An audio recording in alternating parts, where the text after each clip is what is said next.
What up, everybody? My name is Kate, and like everyone else, I have been, trying to save that guap, that moolah, that dough, while also making dough. I've been baking. So, there's one thing I love in this world. I really do. I love Baked by Melissa's cupcakes. You know those little cupcakes that cost basically $1 for a crumb?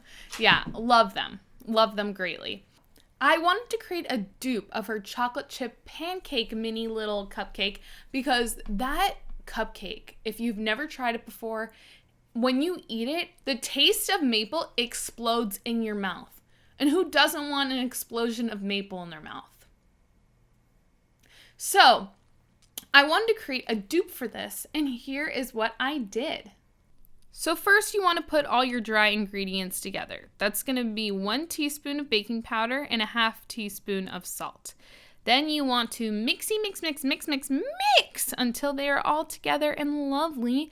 Then you're going to put 1 stick of butter in the bowl. It has to be at room temperature. And you're going to put your sugar into that bowl, which is 1 cup of sugar. And then you're going to beat the living hell out of it. Now, I just chose to stab it with my spoon many times. But if you have a hand mixer, that would be great and much more handy than what I did.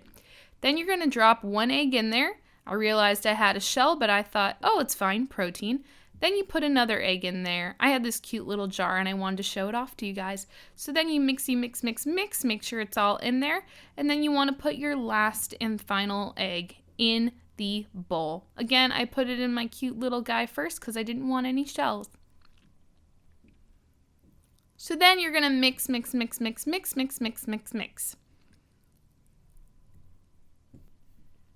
I was mixing a lot. My arm was very much hurting. Then you want to put your vanilla in. This is 1 1/2 teaspoons of pure vanilla extract. That little cup that poured it in, yep, I made that cup. Skilled. Mix until it is all in. Then you want to put some of your flour in. Now, you're using 1 1/2 cups of all-purpose flour, but you want to put in around a 1/2 cup each time. And then as you mix it in, and when you're fully mixed in, then you want to put in your milk. You're going to have a total of 3/4 cup of milk, but you want to add in the milk little by little, add the flour little by little. Martha Steward said this. I believe her. She seems like a smart woman. And you want to mix. Now, this is just creating a base of a vanilla cake. This isn't any special maple yet. We haven't done our dupe, but I just wanted to get a vanilla base because this is the closest to the Baked by Melissa base. Then I put in mini chocolate chips because who doesn't love mini chocolate chips? I put some in my hand to eat it because if you don't eat chocolate chips while you're baking, you're a psychopath. I'm sorry. I got this little tin from Bed Bath & Beyond or Faces and Beyond, something and beyond. And I just put a little bit of the cake mix into each little container. Now, you're probably wondering, where's the maple? Well, here we go, guys. Here we go.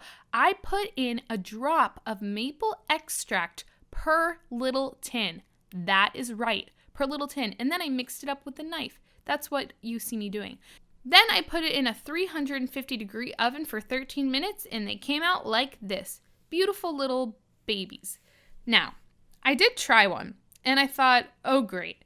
Just like a firstborn, this one was a disappointment. So I added in a lot more maple, as you can see. I poured a lot in, and then I mix, because our secondborn, we will not make the same mistake. Next, it was time to make the frosting. Woo!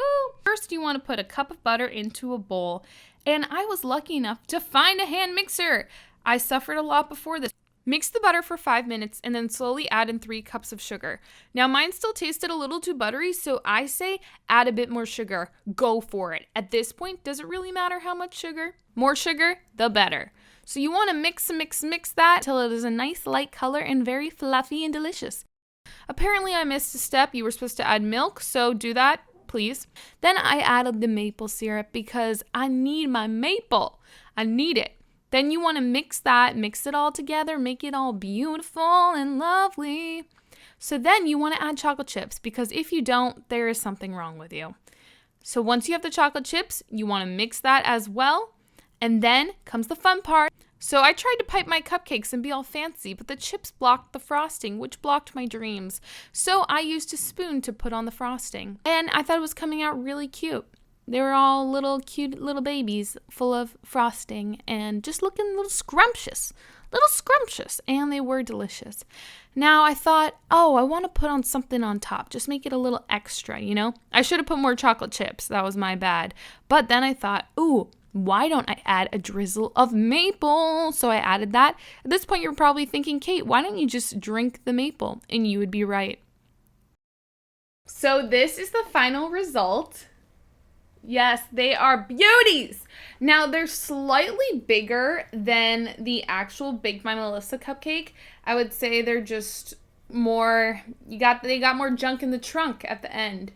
But when you eat these, they actually do have the flavor of the chocolate chip pancake cupcake that Baked by Melissa has, because I put so much maple in it that you actually do taste the maple. So I'll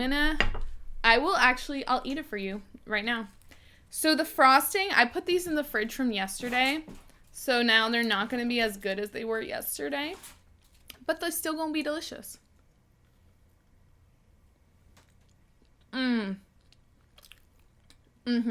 That's good. Also, my neighbor is filming a baking video at the same time I am, so we can see each other and how ridiculous we look. But when I eat this, maple just explodes in my mouth. And it is so good. I highly recommend you try. And if you want to see more dupes of Baked by Melissa Cupcakes, let me know. I hope y'all enjoyed, and bye. Have a great day.